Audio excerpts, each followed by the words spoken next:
اللہ تعالیٰ نے قرآن مجید میں ارشاد فرمایا، یا ایھا الذین آمنوا کتب علیکم الصیام کما کتب علی الذین من قبلکم لعلکم تتقون۔ اے ایمان والو، تم پر روزے فرض کیے گئے جیسا کہ ان لوگوں پر فرض کیے گئے تھے جو تم سے پہلے گزر چکے، تاکہ تم متقی اور پرہیزگار بن جاؤ۔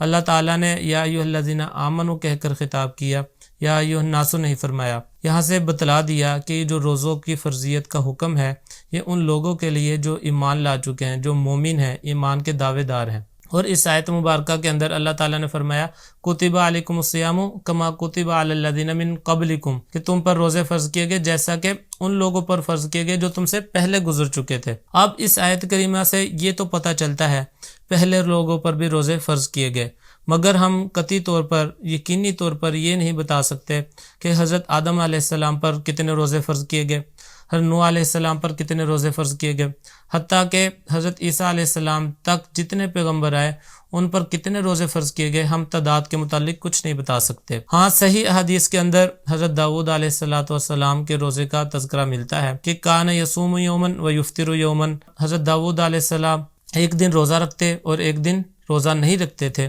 اس طرح 6 ماہ ان کا روزہ بنتا اور 6 ماہ روزے کی چھٹی بنتی تھی۔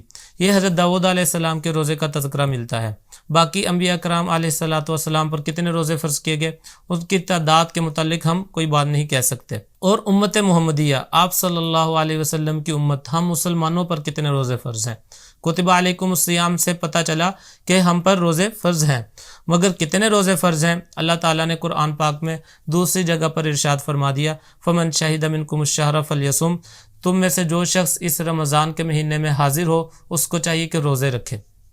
تو اس سے پتہ چلا کہ رمضان المبارک کا جو پورا مہینہ ہے وہ مسلمانوں پر روزوں کی فرضیت کا مہینہ ہے۔ 1 ماہ کے روزے اللہ نے فرض کیے۔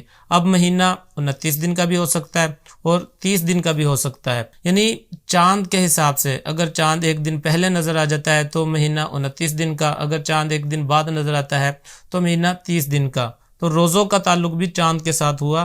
ہاں روزے پورا مہینہ ہی فرض ہیں۔ اب مہینہ اگر 29 دن کا تو 29، اور اگر 30 دن کا تو 30 روزے فرض ہوئے۔ اس کے بعد اللہ تعالیٰ نے روزے کیوں فرض کیے، اس کی علت کو، اس کی وجہ کو بتایا، لعلکم تتقون، کہ روزے تم پر اس لیے فرض کیے گئے تاکہ تم متقی اور پرہیزگار بن جاؤ۔ یہاں بات سمجھنے کی ہے، بات آسان بھی ہے اور مشکل بھی۔ اگر کوئی سمجھنا چاہتا ہے تو بڑی آسان ہے، اور اگر کوئی نہیں سمجھنا چاہتا تو بڑی مشکل ہے کہ روزہ رکھ کر بندہ متقی اور پرہیزگار کیسے بنتا ہے۔ جب ایک مومن بندہ روزہ رکھتا ہے اور وہ صبح صادق سے لے کر غروب آفتاب تک، صبح صادق سے لے کر غروب آفتاب تک اپنے آپ کو کھانے سے روکتا ہے، پینے سے روکتا ہے، اسی طرح جائز خواہشات سے روکتا ہے، اور وہ یہ سمجھتا ہے کہ کھانا، یہ پینا، یہ جائز خواہشات، یہ اللہ تعالیٰ نے میرے لیے صبح صادق سے لے کر غروب آفتاب تک کا جو وقت ہے، جو چند گھنٹے ہیں، ان میں یہ حلال چیزیں میرے لیے حرام کر رکھی ہیں، اس لیے وہ اپنے آپ کو، اپنے نفس کو ان سے دور رکھتا ہے۔ تو جب بندہ یہ تھوڑے سے وقت میں اپنے آپ کو حلال چیزوں سے روکتا ہے، کیونکہ یہ تھوڑے وقت میں اللہ نے اس کے لیے حرام کر رکھی ہیں، تو یہ سوچتا ہے، اس کا ذہن اس طرف جاتا ہے کہ اللہ نے اس کے ساتھ ساتھ پوری زندگی میں میرے لیے اور بھی کچھ چیزیں ہمیشہ کے لیے حرام کر رکھی ہیں۔